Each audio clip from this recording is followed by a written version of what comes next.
What if I told you that every single day kids go to school, they become less intelligent? We usually think of schools as environments to stimulate learning, but ironically, it manages to stifle the innate curiosity and the eagerness to learn that is naturally present in all of us as children. It promotes mindless conformity and conveniently ignores the fact that we are all unique individuals created by God with different talents, inclinations, and aspirations. Schools curtail independent thinking and puts all of us through standardized tests and sees it as a good indicator to determine someone's level of intelligence, which is completely false. If you think of it, the whole system of public education around the world is a protracted process of university entrance. And the consequence is that many highly talented, brilliant, creative people think they're not, because the thing they were good at school wasn't valued or was actually stigmatized. And I think we can't afford to go on that way. When you explore the origins of the current education system and the elite families and followers of Dajjal who have funded and shaped it, everything will finally begin to make sense. Alwyn Toffler describes the origins of the current education system in his 1970s book, Future Shock, stating the following. The American education model, as well as the system practiced in India and around the so-called civilized world, was actually copied from the 18th century Prussian model designed to create docile subjects and factory workers. Mass education was the ingenious machine constructed by industrialism to produce the kind of adults it needed. Built on the factory model, mass education taught basic reading, writing, and arithmetic, a bit of selected history and other subjects.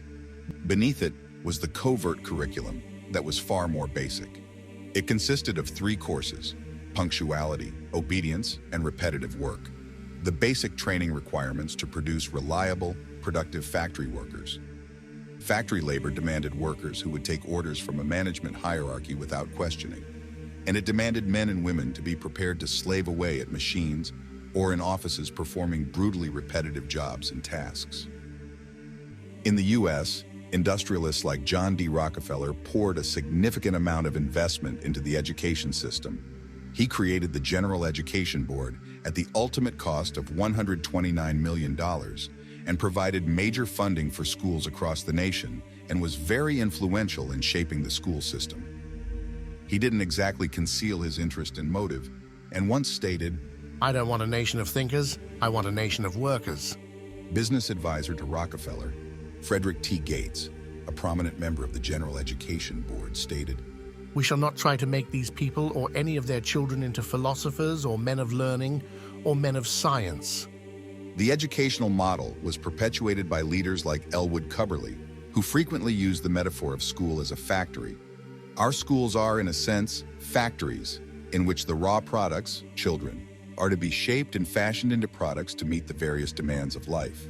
The curriculum in schools may have expanded, but the fundamental way in which education is imparted to students remains unchanged. The striking similarities between schools and the factory model even to this day is uncanny. Although we are no longer living in the industrial age, but in the age of internet and AI, where our current education system has become more irrelevant than ever, making boys into girls and girls into boys, and teaching things that go against the Islamic way of life either directly or indirectly. There has and always will be an agenda behind the programming that takes place in public schools. When your children are taught in school that they evolved from apes and that God is not the creator, why are we surprised to see so many atheists? And this is why homeschooling and alternative non-traditional schools have seen a surge in popularity in recent decades.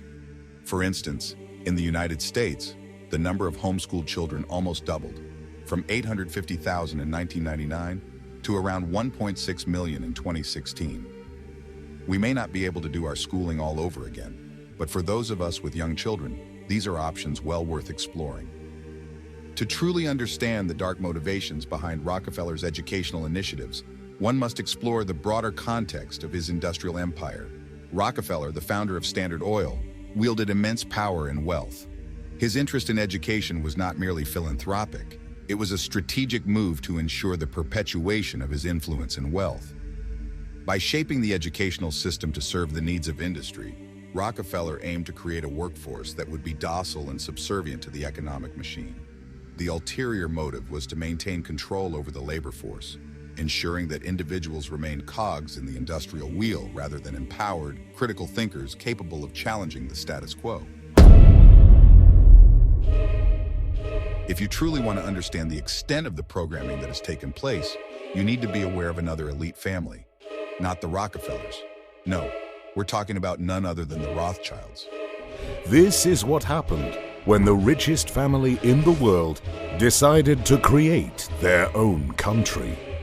In 1917, the Rothschilds, the trillion-dollar family that invented modern-day banking, used their money, power, and influence to strike a secret deal with the British government.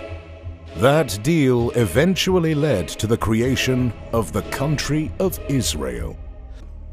Walter Rothschild made the calls he needed to make, pulled the strings he needed to pull, and in 1917, the British government sent Walter an official letter promising to do everything within their power to provide land for the creation of Israel.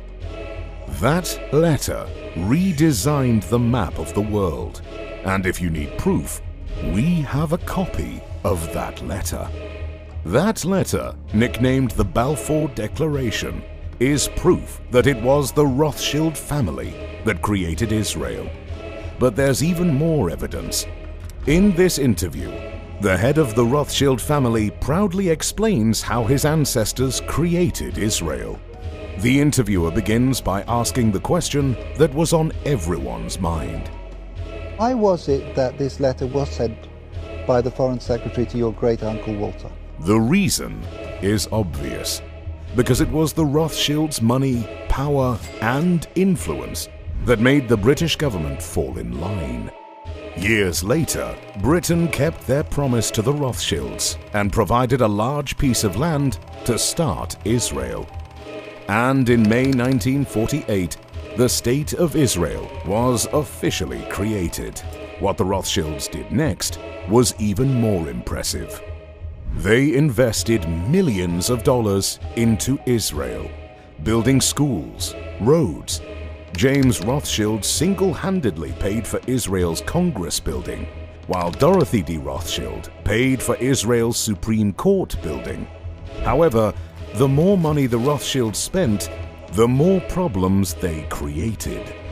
Why?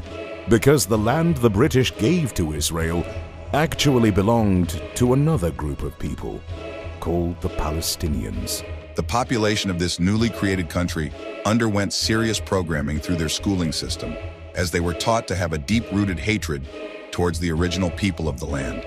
They were taught that they are indeed far superior, and that this land really belongs to them. Anybody who isn't misguided or brainwashed can clearly see that these people have been programmed by their elite to think in this way. And of course, to prepare themselves to follow none other than the Dajjal. חושבים על ירושלים בעוד 10 שנים. כולם חברים? לא כולם חברים, ערבים חלק... כולם יהודים, יש גם ערבים שהם עובדים. כי המשיח, הבנתי, כן, מה אתה אומר? שמחווה כל הערבים וחלק מהם יהיו עבדים.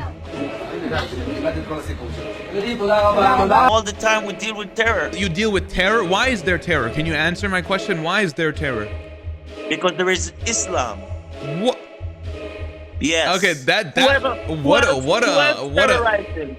what? This series will be exposing the system of Dajjal. As you know, YouTube may remove it without warning at any time. So join our Patreon to watch new episodes which will be released every week.